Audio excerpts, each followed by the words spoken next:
ክብራትና ክብራን ዛሬ እዚህ ቀጨኔ ደብረ ሰላም ትምህርት ቤት ግቢው እንዲያምሮ ደምቆ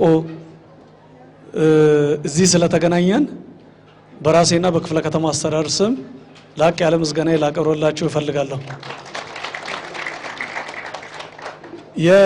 እንግዲህ ስለዚህ ስለ ቀጨኔ ደብረ ሰላም ትምህርት ቤት ስናወራ ብዙ ጊዜ እኛ እንደ ክፍለ ከተማ አመራር ምኞታችን የነበረው ይሄ ትምህርት ቤት አምሮ ተውቦ ልክ እንደዚህ እንዲሆን ነበር ምኞታችን፣ እውነት ለመናገር ማለት ነው። ተማሪዎች ተረጋግተው የሚማሩበት፣ በሩቆ የሚያድጉበት፣ የሚጫወቱበት ሜዳ ከፍ ባለ መልኩ ትምህርት ቤቱን መገንባት መቻል አለብን፣ ማሳመር አለብን። በየጊዜው ትምህርት ቤቱን አፕዴት እያደረግን ለተማሪዎች መማር ማስተማሩ ለመምህራን ምቹ የሆነ ትምህርት ቤት መሆን አለብን የሚለው ነገር ይዘን ስለነበረ ያ ነገር ተሳክቶልን በሰራነው ስራ ዙሪያው የትምህርት ቤቱ አጥሩን እንደምታዩት ከሆነ እጅግ በጣም ዘመናዊ ደረጃውን የጠበቀ ወቅቱን የሚመጥን አጥር ተሰርቶለታል ትምህርት ቤቱ። ስለዚህ የተማሪዎችም የመምህራንም ስብዕናን ከፍ ሊያደርግ የሚችል ማለት ነው ሆኖ ትምህርት ቤቱ አጥሩ እንዲገነባ ተደርጓል። ሁለተኛውና ከምንም በላይ ደግሞ ይሄ ሜዳ ክረምት ላይ ጨፌ የሚሆንበት በጋ ላይ ደግሞ ሳሩ እንዳለ ይጠወለግና አቧራ ነው የሚሆነው፣ ምቹ አልነበረም የትምህርት ቤቱ ሜዳ ማለት ነው። ስለዚህ ሁለተኛ ተማሪዎች የብዛም እዚህ ምሳ ምንም ሲበሉ ቢያንስ መጠለያ ላይ የሜዳው ጥላፎቁ አለዛ ተጠልሎ ምሳቸውን እንኳን የሚበሉበት ሁኔታ ሊፈጠር ያስፈልጋል ተብሎ ነው ይሄን የመሰለ ሜዳ እንዲሰራ የተደረገው ማለት ነው። እንደየፍላጎታቸው ለምሳሌ 3 በ1 ሜዳ የሚፈልጉ ከሆነ 3 በ1 ሜዳ፣ እግር ኳስ መጫወት የሚፈልግ ተማሪ ካለ እግር ኳስ መጫወቻ። ምክንያቱም የክቡር ጠቅላይ ሚኒስትራችን አንድ ኢኒሼቲቭ አለ አይደል? ኢኒሼቲቭ ለምሳሌ ምንድነው? ቀጣይ 10 ዓመታት ላይ ኢትዮጵያ በዓለም ላይ ተወዳዳሪ የሆኑ ስፖርተኞችን ማፍራት አለባት የሚል ኢኒሼቲቭ አለ። ይሄን ለማፍራት ደግሞ ታች በዙ ታች ነው ትምህርት ቤቶች ላይ ነው ትኩረት ተደርጎ መሰራት ያለበት። ከዚህ ውስጥ እግር ኳስ ተጫዋቾችን ልናገኝ እንችላለን፣ ባስኬትቦል ተጫዋቾችን ልናገኝ እንችላለን፣ የጠረጴዛ ቴብል ቴኒስ ተጫዋቾችን ልናገኝ እንችላለን። ብዙ ነገር ዓላማው ይሄ ብዙ ነገር ነው ያለው። ስለዚህ ትውልድ ላይ መስራት አለብን፣ ታች ያለው ዜጋ ላይ መስራት አለብን የሚል ዓላማ ስላለ ነው ይሄን መሰለ ሜዳ መገንባት የተቻለው ማለት ነው። ከምንም በላይ ተጀምሮ የሚቀር ሳይሆን ተጀምሮ የሚጠናቀቁ ፕሮጀክቶች ከነሱ ውስጥ በአብዛኛው ምንድነው ትምህርት ቤቶች፣ የስፖርት ማዘውተሪያ ማዕከላት፣ መመገቢያ አዳራሾች እነዚህ በጉለሌ ብቻ ሳይሆን በሁሉም ክፍለ ከተማ ነው። ጉለሌ ደግሞ ከምንም በላይ ላቅ ባለ ደረጃ ለትምህርት ዘርፉ ልዩ ትኩረት በመስጠት የተማሪና የክፍል ጥምርታ ከነበረበት 90 100 በክፍል የተማሪዎች ቁጥር በተቻለ መጠን ወደ ስታንዳርዱ እንዲመጣ በአሁኑ ሰዓት በ45 50 55 በክፍል ያሉበትና ወደ ስታንዳርዱ እንዲመጡ እየተሰራ ላለው ሞቅ ያለ ጭብጨባ ለክፍለ ከተማ ዋና ስራ አስፈጻሚ እና ለካቢኔዎቻቸው ካቢኔ አባላት። ይህንን የምትመለከቱት የቀጨኔን ደብረ ሰላም መልክዓ ምድር ከዛሬ 3 ዓመት በፊት 2 ዓመት በፊት መጣችሁ አይታችሁ ይሆናል። እንዲህ ያልነበረ እንኳን ለመጫወት ብዙ ሰዎች እዚህ ላይ ወድቆ አካለ ጉዳት የገጠማቸው እጅግ በጣም በርካታ ተማሪዎቻችን መምህራኖቻችንና የአካባቢ ነዋሪዎች እንደነበሩ ይታወቃል።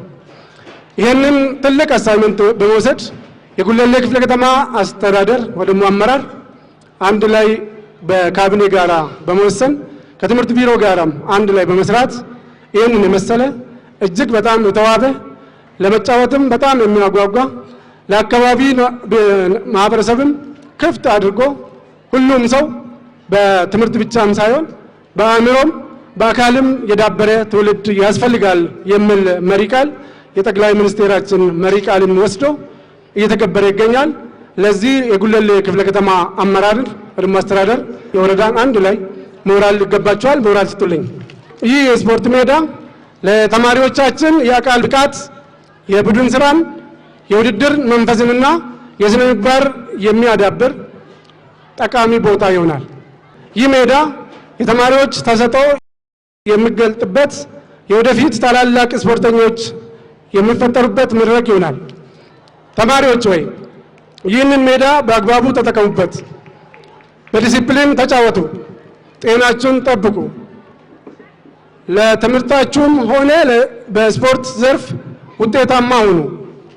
በመጨረሻም ይህንን የስፖርት ሜዳ የአንድነት የጤናና የስኬት ምልክት ሆኖ ለብዙ ዓመታት እንዲያገለግል መጠበቅ ያስፈልጋል። ሜዳችን በመሰራቱ ትልቅ ለውጥ አለ። ከበፊቱ ይሻላል። አሪፍ ነው። ደስ ብሎናል። ለመጫወቻም አሪፍ ሆኗል። ትሬኒንግ እናደርጋለን። ሲቀጥል ደግሞ ያው ከብዙ ትምህርት ቤቶች ጋር ለመወዳደር በቅተናል። አምጥተናል ዋንጫና ሜዳሊያ። በመረብ ኳሱ በእግር ኳሱም አሪፍ ነው። ወንዶች የመረብ ኳስ ተጫዋች ነኝ እና ግቢው ከድሮ ጀምሮ አሁን ያለውን ለውጥ አይተናል። ከ9ኛ ክፍል ጀምሬ እስከ 12 እዚህ ነበር እና የግቢው ድሮና አሁን ያለውን ለውጥ በደንብ አይተናል። ድሮ ያ ሜዳም የመረብ ኳስም አልተሰራም ነበረ እና በጣም አዋራም ነበረ እና ደግሞ ብዙ ጊዜ እንትን አንደርግም ነበር። ብዙ አንጫወትም። አዋራ ሲሆንም ጠጠርም ስለነበረ እና ይጎዳ ነበር።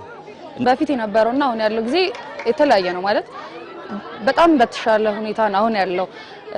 ለምሳሌ ድሮ በሚጫወትበት ሰዓት ብዙ አዋራ አለ፣ ለልጆቹ ጤናም ጠንቅ ነበረ። አሁን ላይ ግን በጣም ተሻሽሏል ማለት በፈለግነው ጊዜም እንድንጫወት አለን ጊዜ ተሰጥቶናል።